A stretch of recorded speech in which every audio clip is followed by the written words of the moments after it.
T20 ప్రపంచ cup 2026లో భాగంగా నమీబియాపై సాధించిన విజయం పట్ల team India T20 captain Suryakumar Yadav సంతోషం వ్యక్తం చేశాడు. ఇదే తమ అసలైన ఆట అని చెప్పుకొచ్చాడు. ఈ టోర్నీని తడబాటుతో ప్రారంభించిన ఈ మ్యాచ్ తో సరైన ట్రాక్ లోకి వచ్చేశామని చెప్పాడు.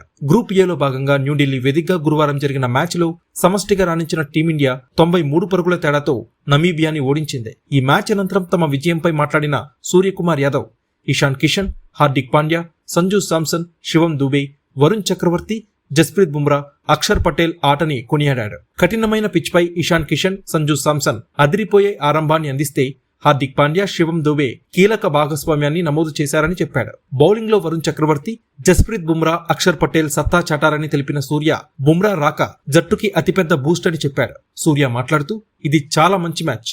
బ్యాటింగ్ కి కష్టమైన వికెట్ పై ఇషాన్ కిషన్, సంజు శాంసన్ అద్భుతమైన ఆరంభాన్ని అందించారు. ఆ తర్వాత 2-3 వికెట్లు త్వరగా కోల్పోయినప్పటికీ శివం దుబే, హార్దిక్ పాండ్యా మంచి భాగస్వామ్యాన్ని నమోదు చేశారు. బంతి కొంచెం ఆగుతూ వచ్చింది. బ్యాటింగ్ కి కష్టంగా మారింది. నమీబియా బౌలర్లు కూడా అద్భుతంగా బౌలింగ్ చేశారు.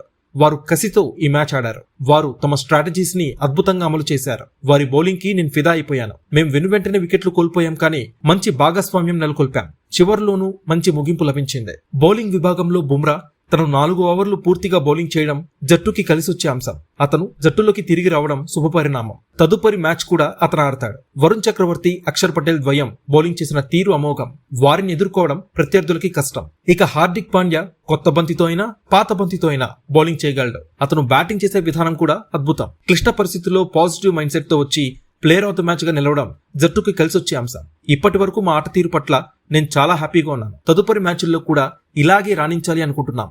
మాకు ప్రతి మ్యాచ్ చాలా ముఖ్యమైనది. మేం కొంచెం తడబాటుతో మొదలు పెట్టినప్పటికీ ఇప్పుడు మేము సరైన దారిలోకి వచ్చామని అనుకుంటున్నట్టు సూర్యకుమార్ యాదవ్ చెప్పుకొచ్చాడు.